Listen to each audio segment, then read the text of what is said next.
Mónica Roa es una abogada colombiana que se ha convertido en una figura emblemática en el debate de derechos sexuales y reproductivos de las mujeres en Colombia. Ella presentó en 2006 la demanda que llevó a la Suprema Corte a legislar sobre la despenalización del aborto en Colombia, en concreto sobre 3 causales que vamos a platicar con mucho más detalle en el programa del día de hoy. Estamos aquí en Luchadoras, en Rompeviento Televisión por Internet. Yo soy Lulú Barrera y en un momento más volvemos con Mónica Roa de Colombia.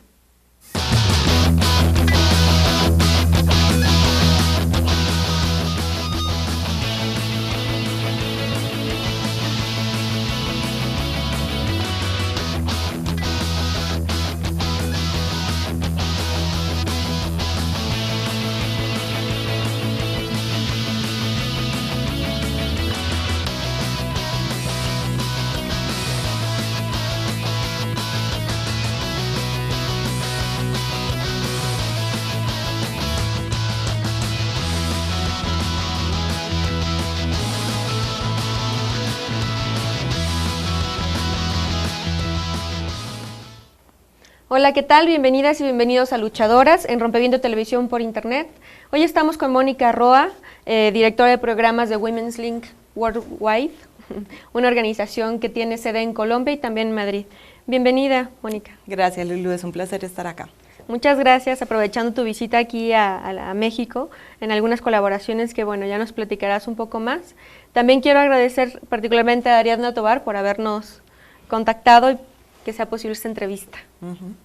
Ariadna es una colega de la que estoy muy orgullosa y tengo el placer de trabajar con ella.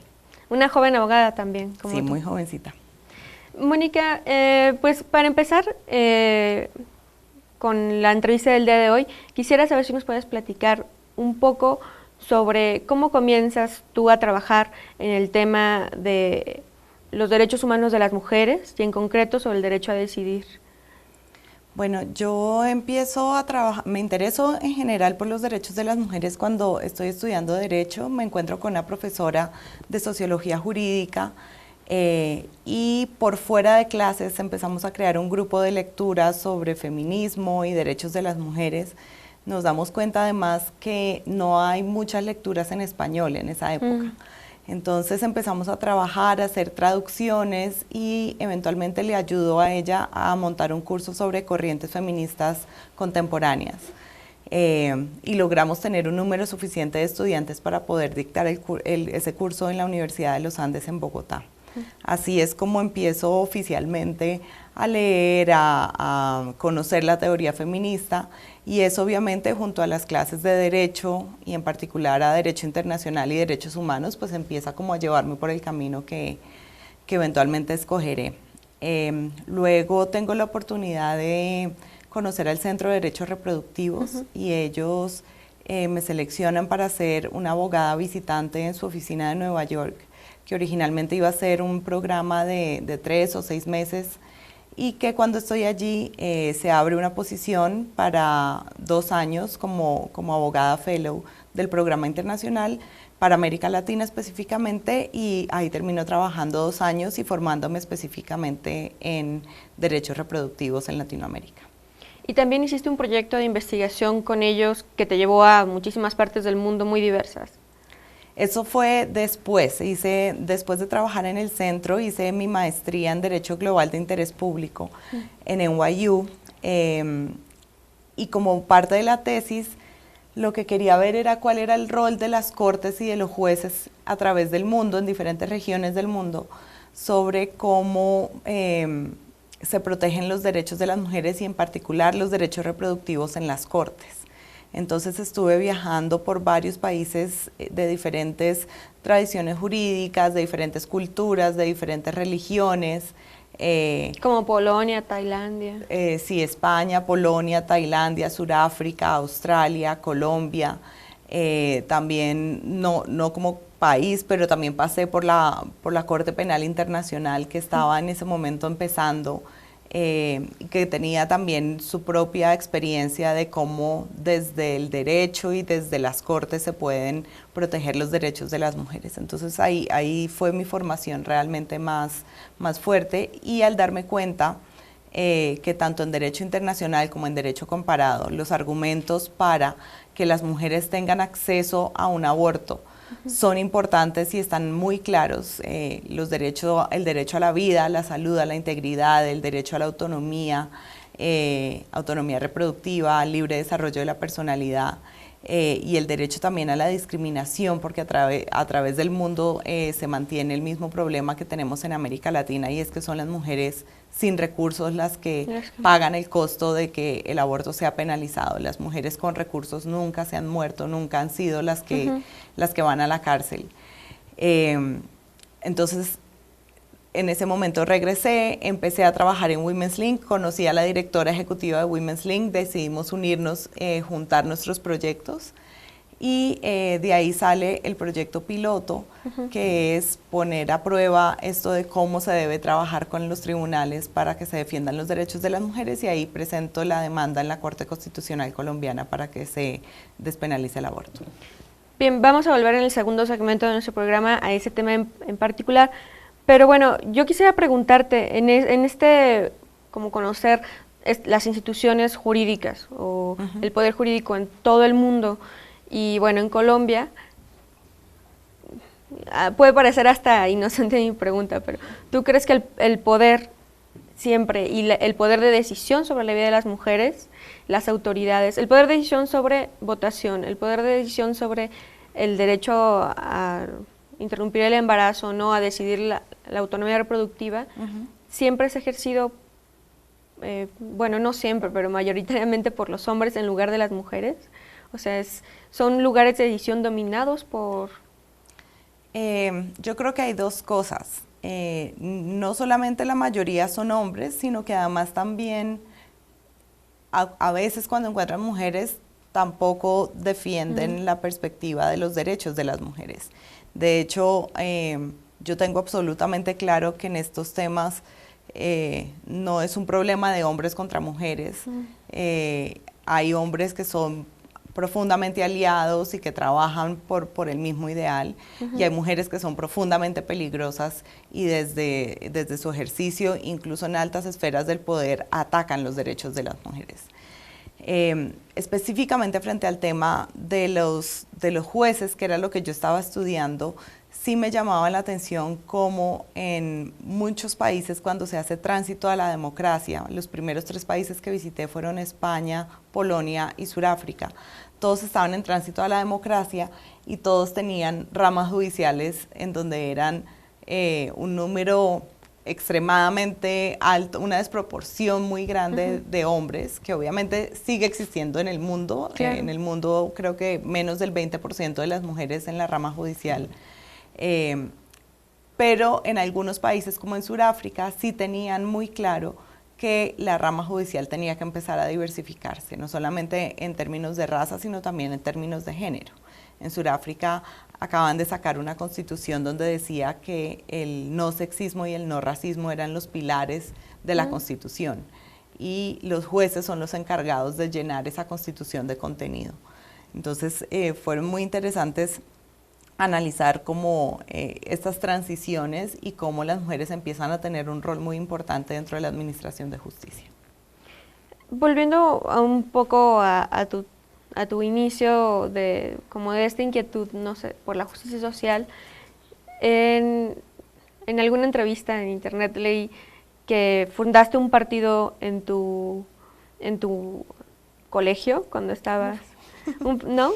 Sí, pues en unas elecciones en el colegio creamos un partido en donde además finalmente no ganó mi partido, pero no fui yo la presidenta. Pero en su momento hicimos el ejercicio y me acuerdo que tratamos de escribir una constitución, fueron los pinitos. Sí, justo en el eso colegio, iba. En el colegio. ¿Habrán sido esos como los inicios de tu trabajo en este ámbito como público de asociación colectiva? Sí, yo cuando estaba en el colegio decía que quería ser presidenta. Ya hoy no. pero sí tenía como muy claro como el tema de liderazgo y de servicio al interés público, ¿no? Y creo que eso además luego se nota cuando en mi maestría escojo hacer una maestría en Derecho Global de Interés Público, es decir, ya a un nivel muchísimo más profesional, cómo se trabajan causas de interés público desde el derecho y cómo se pueden avanzar. Yo creo que los abogados tradicionalmente se han dedicado a pensar cuáles son las mejores estrategias para representar a sus clientes, para defender los intereses privados de sus clientes.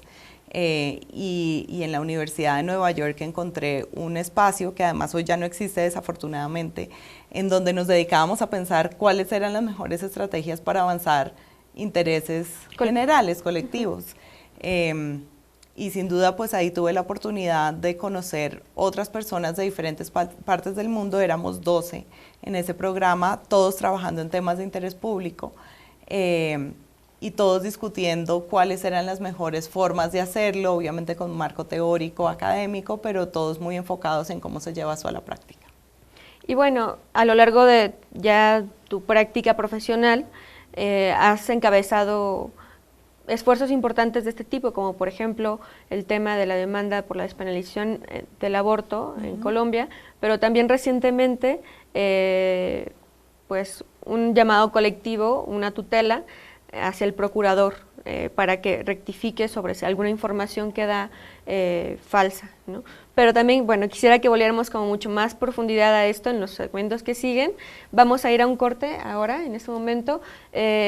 Vamos a volver conociendo más de cómo a Mónica se le empieza a trabajar la idea y empieza a incidir en esta demanda que conduce a la liberalización del aborto por 3 causales en Colombia, en un momento más, al volver de este corte aquí en Luchadoras.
Estamos de vuelta aquí en Luchadoras con Mónica Roa, con una figura emblemática del litigio por la despenalización del aborto en Colombia y también, bueno, que ha establecido precedentes en toda la América Latina. Mónica, cuando empiezas tú esta demanda, tenías 28 años. ¿Cómo surge esta idea? ¿Nos puedes contar? Bueno, pues precisamente del trabajo anterior que había hecho tanto en Derecho Internacional como en Derecho Comparado, veo que los argumentos están claros y me doy cuenta que Colombia es uno de los pocos países del mundo en donde el aborto no se permitía en ninguna circunstancia, ni siquiera para salvar la vida de la mujer. Al mismo tiempo, estudiando un poquito, me doy cuenta que históricamente desde el año 76, que fue cuando yo nací, se habían presentado aproximadamente 6 proyectos de ley ante el Congreso para intentar lograr la despenalización y todos habían fallado por una falta de voluntad política. Entonces, un poco aplicando este concepto un poco más elaborado de democracia, que la democracia no es solamente el gobierno de las mayorías, sino que es el gobierno de las mayorías protegiendo los derechos de las minorías. Yo propongo, y se me ocurre, digamos, que tenemos que pedirle a la Corte Constitucional que sea ella la que estudie si la total penalización del aborto vulnera los derechos de las mujeres y de las niñas en Colombia, y para eso uso todos los argumentos de derecho internacional y de derecho comparado que había venido recogiendo. Entonces, el debate lo llevamos ante las Cortes, se hace todo un diseño de estrategias para llevar el litigio, y usamos el litigio frente a la Corte Constitucional como una excusa, como un catalizador del movimiento social alrededor del aborto que algunos grupos de mujeres habían priorizado otros temas en la agenda, o los esfuerzos estaban siendo muy sueltos, atomizados por todo el país. Entonces esta demanda lo que hace es que reúne todos los esfuerzos, le permite a todos los grupos, además, independientemente de cuál sea su propia posición frente al tema, porque una de las cosas que nosotros hicimos fue primero apostarle a la despenalización parcial. Y al apostarle a la despenalización parcial, lo que queríamos hacer era romper esa manera dicotómica de pensar el problema del aborto. Claro. El problema del aborto, tradicionalmente a uno le preguntan, ¿tú estás a favor o estás en contra? Y es como de todo, nada, de blanco y negro, ¿no? Sí. Y eso se bloquea, radicaliza mucho y además tergiversa de lo que se trata el debate, porque muchas veces cuando hablamos de la despenalización del aborto, lo que la gente se imagina, y que además tenemos un gran reto con el tema de imágenes, cómo ilustramos el tema del aborto, sí. Porque el tema del aborto siempre salen mujeres con barrigotas así, pues muchas personas que no conocen lo suficiente el debate, lo que terminan teniendo en su cabeza es que estamos buscando que las mujeres a los 8 meses y medio de embarazo puedan interrumpirlo. Entonces, lo que hicimos fue abrir todo el rango de posibilidades, es decir, como usted puede estar en contra, usted puede decidir que nunca se va a hacer un aborto, pero entender que eso no se le puede imponer a todas las mujeres colombianas a través del Estado. O usted puede estar de acuerdo en el aborto por casos de violación, o usted puede estar de acuerdo con el aborto cuando la vida o la salud de la mujer está en riesgo, o usted puede estar de acuerdo cuando hay malformaciones fetales tan graves que la vida por fuera del útero va a ser inviable. ¿Qué son las 3 causales por las que se aprobaron? Sí, las 3 causales fueron riesgo para la vida o salud y salud física o mental de la mujer, violación o incesto, o malformaciones incompatibles con la vida. Y usted puede pedir más y querer más, y los grupos que querían mantener obviamente su posición de nosotros queremos un aborto por la simple elección de la mujer, también tenían un espacio dentro de este debate. Pero de esta manera, digamos que rompimos un poco esa primera esfera, ¿no?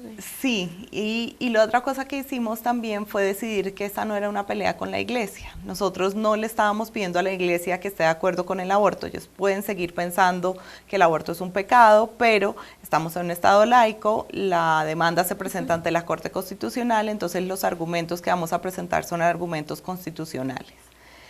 Y también lo que logramos hacer es involucrar a un montón de nuevos actores, democratizando las voces que se oyen, porque lo que pasaba antes era que se caricaturizaba quienes opinaban sobre el aborto. De un lado estaban la Iglesia Católica, los monseñores, y de otro lado estaban la caricatura de las feministas bravas y locas pidiendo despenalización total. Entonces un poco era importante romper esa dinámica, aterrizarlo mucho más, empezar a hablar de cuáles eran las consecuencias del aborto, de cuáles podían ser la manera de prevenirlo, atacando las causas. Entonces hablemos de educación sexual, hablemos de acceso a anticonceptivos, hablemos de aborto en ciertas circunstancias.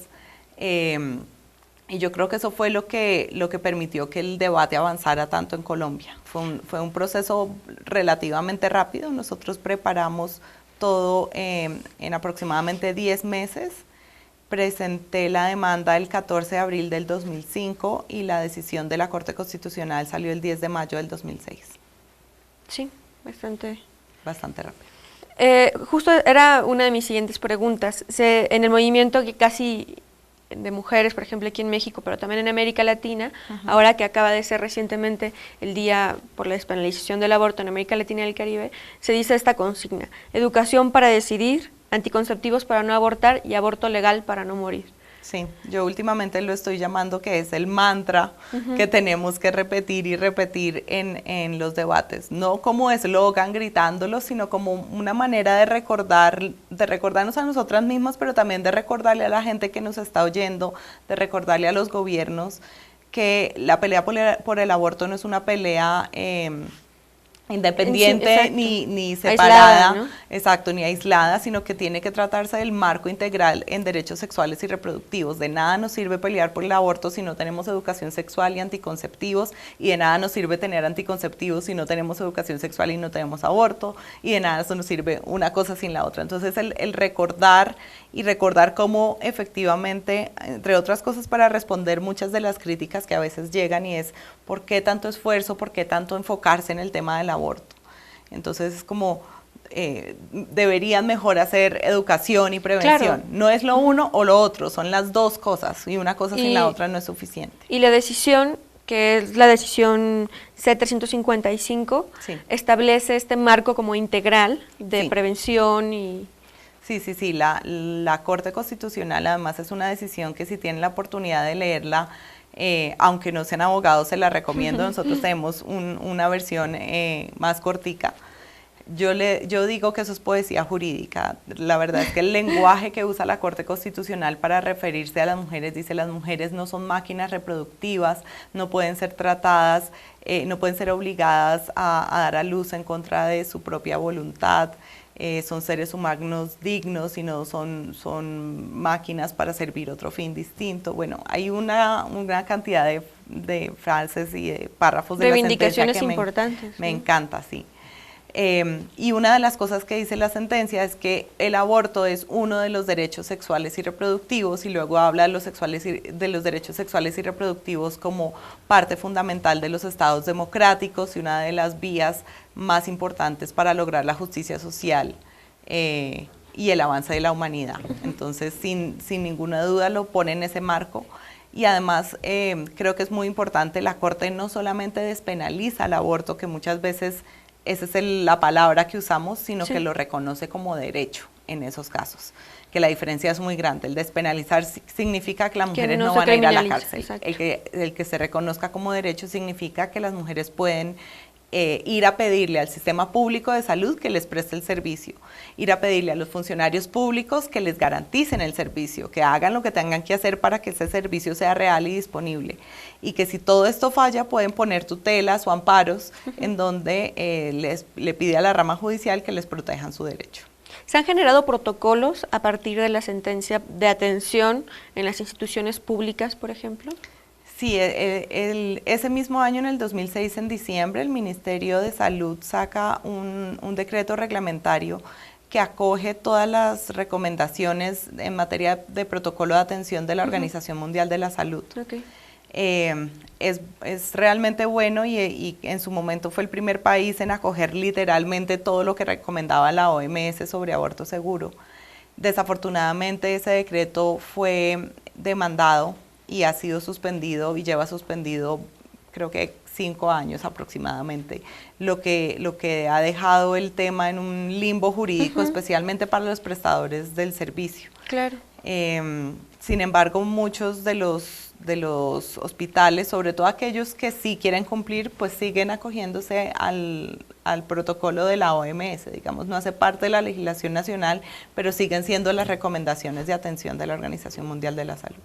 Bien, seguramente hay muchos retos en la implementación y quisiera que pudiéramos hablar y profundizar un poco más de esto en un momento más. Vamos a un segundo corte aquí en Luchadoras. Estamos con Mónica Roa de Colombia hablando de no solamente despenalización del aborto, sino de también la sentencia de la Corte que lo reconoce como un derecho de las mujeres en 3 causales muy concretas. Volvemos.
Estamos de regreso en Luchadoras con Mónica Roa. Mónica, estábamos platicando acerca de, nos decías, de la democratización de voces que confluyeron en el debate que condujo a la Corte Constitucional a emitir su sentencia. ¿De quiénes estamos hablando? Bueno, primero que todo, obviamente, abogados constitucionalistas. La demanda era ante la Corte, entonces los constitucionalistas empezaron a opinar. Segundo, expertos en salud pública. El tema de entender el aborto como un problema de salud pública por primera vez empezó a tener como un entendimiento muy claro, entonces los expertos en salud pública. Los economistas, por ejemplo, empezaban a hablar de cuánto le costaba al Estado los abortos ilegales versus los abortos legales.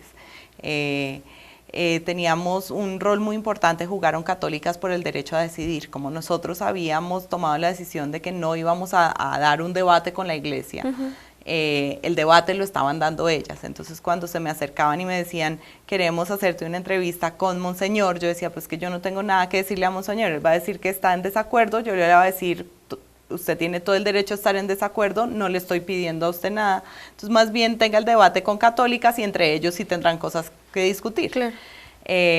Voces de mujeres que habían tenido historias muchas veces dramáticas y tristes frente al aborto, pero en últimas todo el mundo terminó opinando. Esto en Colombia, en donde las noticias duran un solo día porque al otro día pasa otra cosa y se olvida.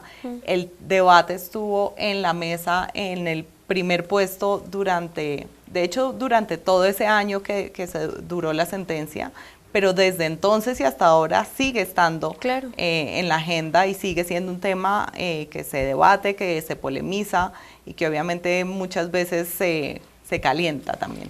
Bueno, aquí en México también tenemos un debate muy reciente sobre la interrupción legal del embarazo, como se denomina aquí en la Ciudad de México.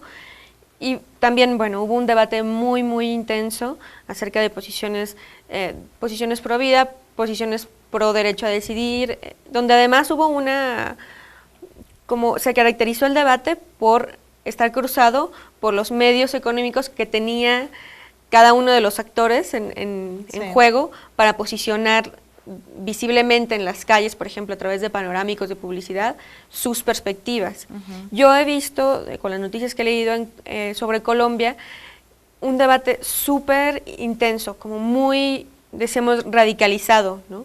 He visto posiciones muy aguerridas y de hecho hace poco vi un debate que tuviste con un miembro del Partido Conservador en la televisión colombiana.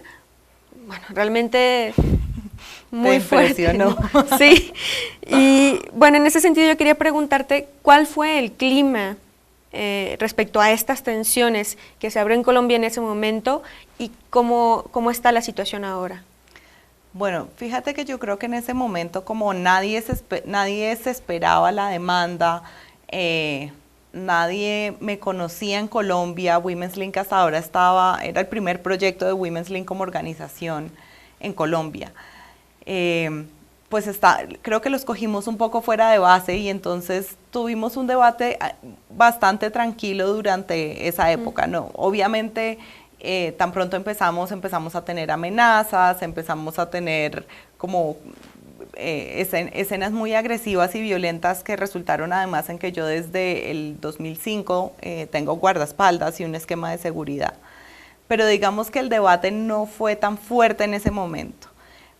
Sin embargo, yo estoy convencida que las victorias organizan a la oposición. Y entonces la oposición se organizó y empezó a darse cuenta cuáles eran los espacios de poder a los que tenían que llegar para poder atacar este avance. Y no se han ahorrado esfuerzos. Yo he visto cómo han atacado la sentencia a través de medios legales, luego atacaron el decreto reglamentario que pudieron suspender y que dejó como en este limbo gigante. Y luego, no solo eso, sino que llegaron incluso a posiciones estatales desde las cuales han podido sabotear y obstaculizar completamente la implementación de la sentencia. Entonces yo creo que en este momento el debate está mucho más radicalizado de lo que estuvo en el 2005. Esas modificaciones que decías a nivel estatal, ¿qué significan? O sea, ¿cuáles son estas barreras? Sí, ¿Cómo se traducen? Me refiero en particular al Procurador General de la Nación. En Colombia, el Procurador General tiene la obligación, primero, de hacer cumplir las decisiones judiciales. Segundo, de garantizar los derechos humanos. Y tercero, de hacer el control disciplinario de todos los funcionarios públicos. Entonces, lo que empezamos a darnos cuenta es que el procurador Ordóñez, con una clara oposición, clarísima oposición frente al aborto, ha escrito un montón de libros sobre el tema, no solamente frente al aborto, todos los derechos reproductivos, todos los derechos de las parejas del mismo sexo, la dosis personal de droga, y desde una posición en donde dice cosas, por ejemplo, que cuando los mandatos divinos estén en contra de la Constitución, pues hay que desobedecer la Constitución. Y esta es la persona que es el Procurador General, que tiene que garantizar que la Constitución se cumpla. Entonces, desde que llegó, nosotros empezamos a hacer un monitoreo muy cercano a todo lo que hacía y empezamos a darnos cuenta que estaba dando información incompleta, tergiversada o completamente falsa, no solamente a la ciudadanía, sino también a otros funcionarios públicos que tenían un rol muy importante que jugar. Entonces, por ejemplo, encontramos una carta enviada por la Procuraduría a la Superintendencia Nacional de Salud, que son quienes tienen que asegurarse que los servicios de salud se den con calidad, siguiendo la ley, y que en el tema del aborto específicamente tienen que asegurarse que todas las instituciones prestadoras de salud ofrezcan este servicio. Y entonces les manda una carta donde dice: el aborto no es un derecho y ustedes como funcionarios no están obligados a remover los obstáculos para que las mujeres puedan acceder al servicio. La Corte Constitucional ha dicho totalmente lo contrario. Sí, y en particular la Superintendencia Nacional de Salud, el aborto sí es un derecho en estos casos y la Superintendencia sí tiene la obligación de remover estos obstáculos. Luego hubo otra orden sobre educación sexual. La Corte dijo: el Ministerio de Salud y el Ministerio de Educación tienen que hacer campañas masivas de educación sexual en derechos sexuales y reproductivos. Y el procurador dijo: eso es la cátedra del aborto y no vamos a hacer la cátedra del aborto, y presentamos nulidad sobre la cátedra del aborto. Entonces, realmente, tanto a través de medios legales, digamos legítimos, institucionales. Sí, pero también abusando del poder, que es bastante contradictorio, porque él no solamente no debería estar saboteando, sino que debería estar garantizando. Entonces lo que hicimos fue documentarlo, y con un grupo de más de 1.200 mujeres en edad reproductiva en Colombia presentamos una tutela en contra del procurador y 2 de sus procuradoras delegadas por violar el derecho a tener información veraz, completa y confiable sobre derechos sexuales y reproductivos. ¿Cuándo fue que interpusieron esa tutela? Esa tutela la pusimos en septiembre del año pasado, del 2011. ¿Y recientemente, hace 2 semanas? Hace 2 semanas la Corte Constitucional la falló, y en una sentencia sin precedentes obliga al Procurador General y a sus delegadas a rectificar y a dar la información correcta. ¿Y ya se dio la rectificación? La rectificación salió el miércoles de la semana pasada. Las rectificaciones son por escrito, son cambiar circulares, mandar otras comunicaciones, unos comunicados de prensa. O sea, no era simplemente que él hubiera dicho ante los medios su opinión personal, no, o sea, había acciones institucionales. Sí, claro. Y esas eran las que más nos preocupaban, porque tenían inmovilizados a otros funcionarios del Ministerio de Salud, de la Superintendencia Nacional de Salud, de la Comisión de Regulación en Salud, que hubieran, y que de hecho sabíamos que tenían toda la intención de cumplir con los mandatos constitucionales, hacer su función, pero la persona que debería estar vigilando que cumplan con su función los estaba amenazando para que no lo hicieran. Entonces fue realmente muy importante, no solamente porque logramos que quede claro que es es obligación de los funcionarios y servidores públicos dar información veraz, completa y confiable en materia de derechos sexuales y reproductivos. Creo que ese es un precedente muy importante para toda América Latina. Sino que también logramos demostrar cómo un funcionario con tanto poder puede ser controlado por un grupo de ciudadanas haciendo uso de los mecanismos que la Constitución nos ofrece, que es el amparo, la tutela, como la llamamos en Colombia. Y estas 1.200 mujeres no solamente eran bogotanas, ¿no? No, de todo el país. Hicimos, obviamente, Para nosotros es muy importante trabajar en coalición con otros grupos, especialmente de diferentes regiones del país, que también trabajan el tema de derechos sexuales y reproductivos, y junto con ellas fue que encontramos estas 1.200 mujeres. Qué bien, pues felicidades. Gracias. Por la resolución. Creo que fue muy importante para el país. Es importante recordarle a los ciudadanos que los ciudadanos somos, primero, que los funcionarios públicos son nuestros servidores públicos. Exacto. Segundo, que nosotros tenemos la capacidad de incidir. La capacidad de hacer veeduría ciudadana a través de los mecanismos creados constitucionalmente. No tenemos, y creo que eso para un país como Colombia es importante. Se pueden hacer revoluciones sociales, y creo que esto ha sido una, usando la demanda de constitucionalidad, la demanda de amparo, y además aprovechando estas demandas para fortalecer movimientos sociales y para cambiar el debate público sobre algún tema. Y bueno, en un contexto de radicalización del debate tal como está ahora, como yo diría que en su apogeo en Colombia, también en mayo de este año nos enteramos que las oficinas de Women's Link habían sufrido un atentado, sí. Hubo disparos y en contra de, concretamente, el lugar donde tú estabas ubicada. Sí, desafortunadamente, y esto digamos que no es de lo que más nos gusta hablar, pero hay que decirlo. Yo creo que cada vez son menos las personas que se oponen con tanta vehemencia a estos avances, pero ese grupo cada vez más pequeño es cada vez más radical. Y desafortunadamente, efectivamente, este año, el 7 de mayo, estaba precisamente con Ariadna en mi oficina trabajando. Nos cortaron la luz en la oficina a las 5 de la tarde, y a las 6:30 hicieron unos disparos, aproximadamente 6, que la policía tardó 7 semanas en venir a recolectar la evidencia. Nunca supimos qué fue lo que pasó, desde dónde se hicieron los disparos, quién pudo haber sido. Y eso obviamente sumado a todo el resto de cosas que han pasado. De hostigamiento que ha pasado, que además pasa desde que, por ejemplo, una de las procuradoras delegadas me denunció penalmente por injuria y calumnia por haber hecho las acusaciones que hacemos en la tutela. Desde ese tipo de hostigamiento hasta los disparos, pasando por la cantidad de comentarios y de emails que me llegan diariamente, que son realmente sacados de una película como del Código de Da Vinci. Pero es importante que justo esta manera de trabajar aliados con organizaciones internacionales, por ejemplo, da visibilización a estas cosas que suceden. Y bueno, hubo también una serie de reacciones solidarias desde América Latina en todo el mundo, en apoyo. En todo el mundo, y eso fue muy importante, no solamente para mí, sino para todos mis colegas en Women's Link, empezar a recibir la cantidad de acciones solidarias, cartas, mensajes, campañas que se empezaron. Yo creo que es muy importante, y eso lo he descubierto, no es rico ser víctima. No, pero sí, como defensoras de derechos humanos, no defendemos nuestros propios derechos, pues no les damos mucha esperanza al resto de las personas. Así es que es muy importante empezar por defender los propios derechos como defensoras, y a partir de ahí es muy importante tener la solidaridad y el trabajo en conjunto en un mundo globalizado, además, en donde somos todos. Y hay muchas posibilidades de incidencia. Claro, y además las redes sociales, el internet permite una cantidad de cosas que hemos tratado de aprovechar al máximo.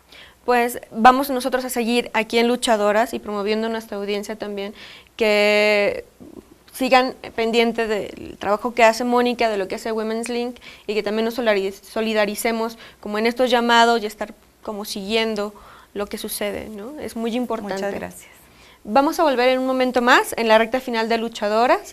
Estamos con Mónica Roa, de Colombia, platicando sobre despenalización y reconocimiento del aborto como un derecho de las mujeres, del derecho a decidir.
Estamos de vuelta en Luchadoras, platicando con Mónica Roa, abogada colombiana.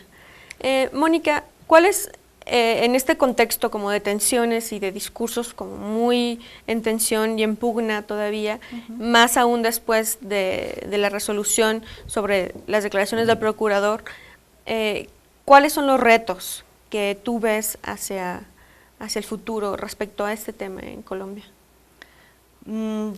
Yo normalmente hablo de obstáculos y de amenazas. Los obstáculos son como los que uno normalmente anticipa. Nosotros, a pesar de que trabajamos desde el derecho y usamos el derecho como herramienta de cambio social, tenemos muy claro cuáles son las limitaciones. Una decisión judicial puede ser un motor de cambio, pero no transforma la realidad de un día para otro. Claro. Entonces, cuando hablamos de obstáculos, hablamos de los que sabemos que nos vamos a encontrar frente a una implementación. Eso es, por ejemplo, la falta de información que hay todavía, tanto para las mujeres que no saben bien cuáles son sus derechos, como para los prestadores de salud que no saben bien cuáles son sus obligaciones. Tanto Después como de 6 años, ¿no? Sí, después de 6 años. Y aquí yo creo que ha habido una falta de liderazgo muy grande por parte del Estado. Esto sin duda ha sido un proceso impulsado desde la sociedad civil, pero en donde la sociedad civil nos quedamos cortas cuando se trata de implementar esa sentencia en todo el país. El tema, por ejemplo, del abuso de la objeción de conciencia ha sido muy problemático. La Corte Constitucional ha reconocido la objeción de conciencia como un derecho de las personas, no de las instituciones. Y frente al tema de derechos sexuales y reproductivos ha dicho que el personal de salud directamente involucrado en la prestación del servicio del aborto puede hacer objeción de conciencia siempre y cuando refiera a la mujer a otro prestador que no sea objetor. Y que la obligación es en las instituciones prestadoras de salud de tener dentro de su personal suficientes profesionales de la salud no objetores que puedan atender a las mujeres. Sin embargo, y esa ha sido otra de las confusiones generadas por el Procurador General, el Procurador insiste en que las instituciones sí pueden hacer objeción de conciencia. Nosotros conocimos muy de cerca un caso realmente dramático de una niña de 13 años que fue violada en Cúcuta, en norte de Santander, en Colombia. Y esta chica con su madre pusieron la denuncia y fueron ante todos los hospitales del departamento. Eran 6 hospitales y los 6 hospitales dijeron no la atendemos, hacemos objeción de conciencia institucional.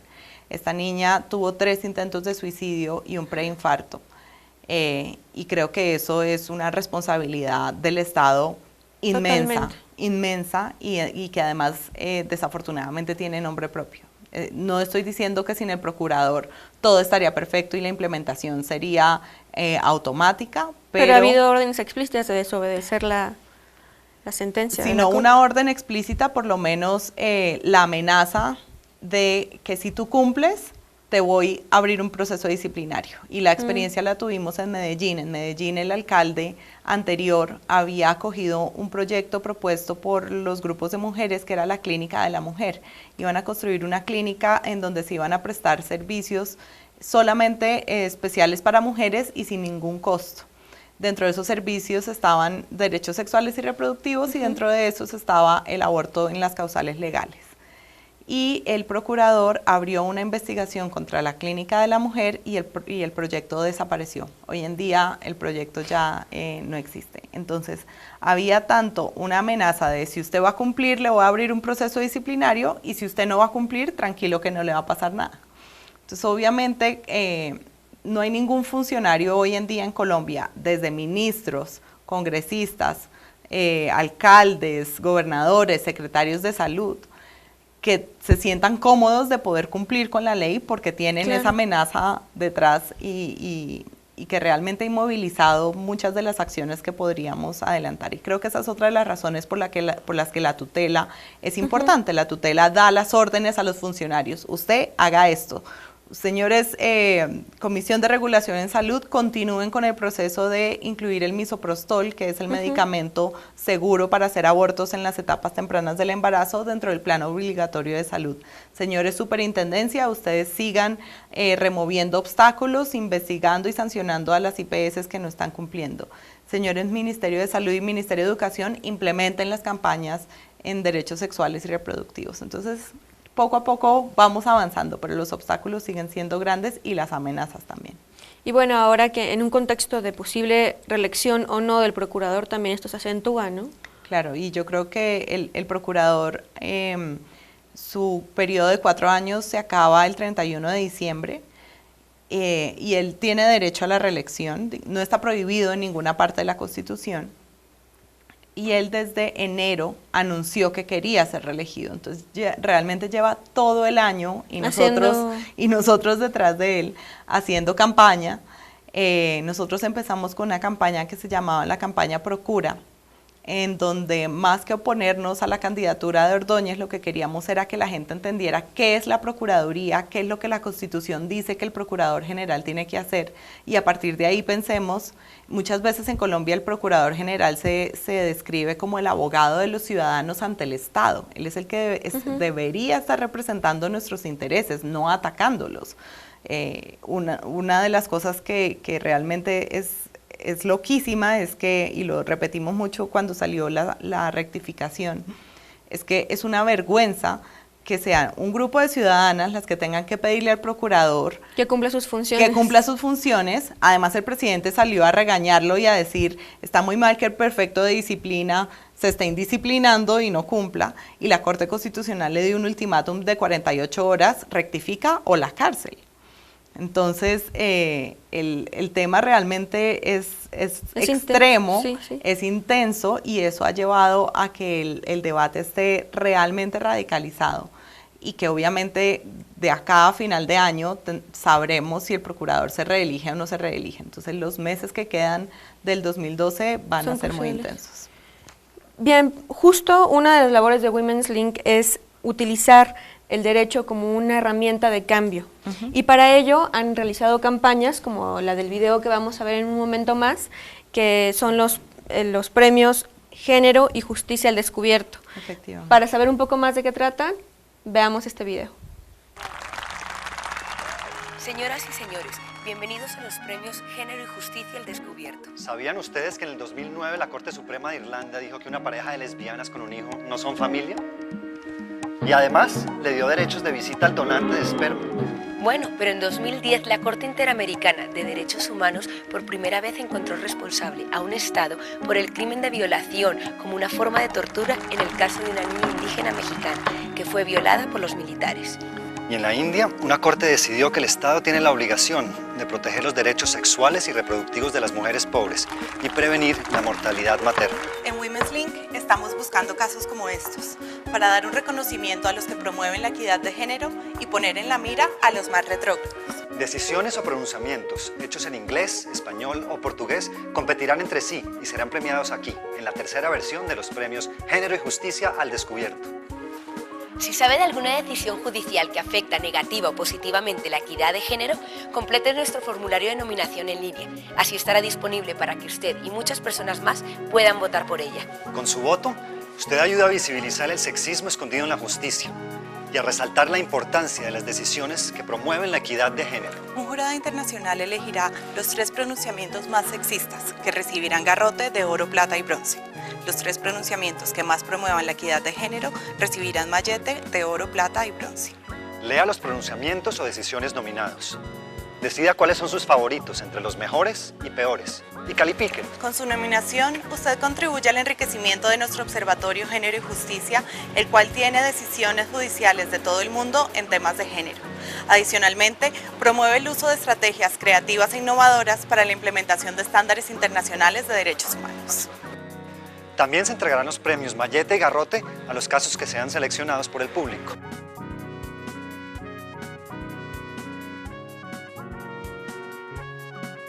Como parte de la celebración del 10º aniversario de Women's Link, la tercera versión de los premios Género y Justicia al Descubierto será anunciada en Madrid, España, en junio del 2011 en una ceremonia muy especial.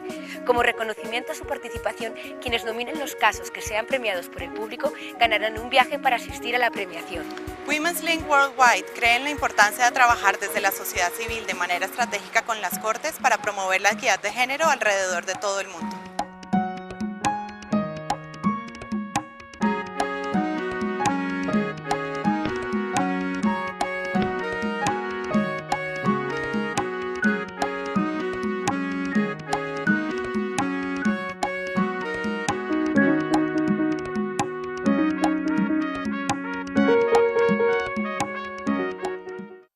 Género y Justicia al Descubierto es este premio de Women's Link. El mallete y el garrote. ¿Qué hallazgos interesantes han habido? ¿Quiénes han llevado, por ejemplo, este reconocimiento o de mallete o garrote? Bueno, creo que lo más interesante de los premios es que son los premios globales, entonces desde cualquier...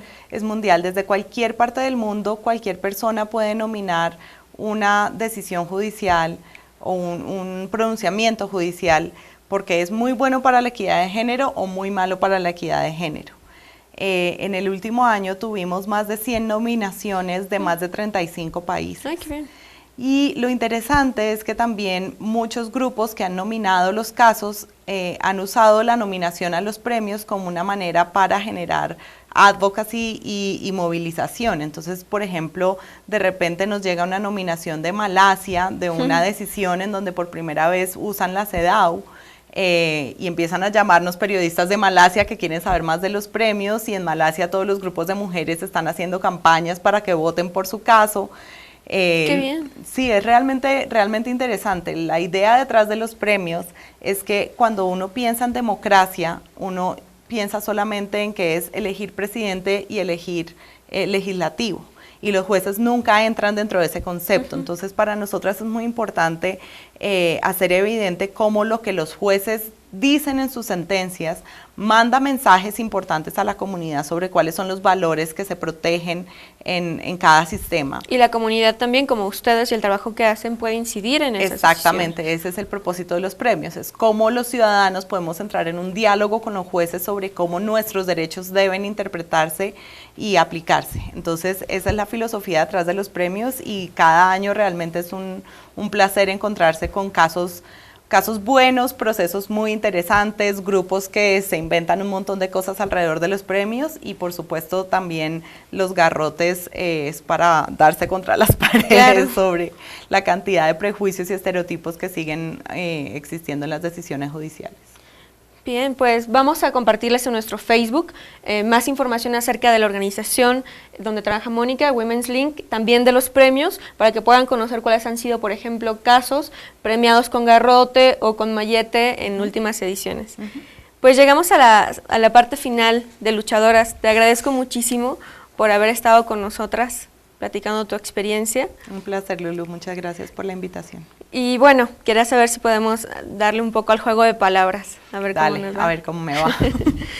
¿Qué piensas cuando digo litigio? Oportunidad. Autonomía. Derecho. Libertad. Inspiración. Cuerpo. Mío. Mujeres. Yo. Justicia. Sueño. Derecho a decidir. Sueño de soñar, no sueño de dormir. ¿Cuál era el otro? Derecho a decidir. Derecho a decidir, básico. Aborto. Opción. Colombia. Triste. Bien. Lamento terminar en nota triste, pero duele mi país. Es duro, pero hay gente como ustedes que usan herramientas poderosas para transformar las realidades, ¿no? Y hacerlas más sensibles. ¿Qué es lo que disfrutas? Para contrapuntear un poco con este parámetro duro, ¿qué es lo que más disfrutas de esta lucha? Todo, la verdad es que todas las cosas difíciles se vuelven un cero a la izquierda comparado con la posibilidad de ver el impacto que el trabajo de uno puede tener en un país, la inspiración que puede generar en otras mujeres, en otros grupos. Ver la cantidad de nuevas activistas, hombres y mujeres, jóvenes, sí, que han descubierto en la defensa de los derechos reproductivos un posible camino de vida y compromiso con el desarrollo de la democracia. Son muchísimas las cosas que realmente son un regalo de la vida por haber escogido este trabajo. Qué bien, Mónica, pues muchas gracias de nuevo por estar aquí, por tu lucha, y nosotros nos manifestamos solidarias y solidarios con ustedes. Hemos seguido sus noticias a través de las redes latinoamericanas y vamos a seguir en ello. Sintonicen nuestro Facebook para que podamos seguir informándoles. Les agradecemos mucho haber estado con nosotros el día de hoy, sobre todo gracias a ti, Mónica. Gracias, Lulu, y adiós a todos. Hasta luego.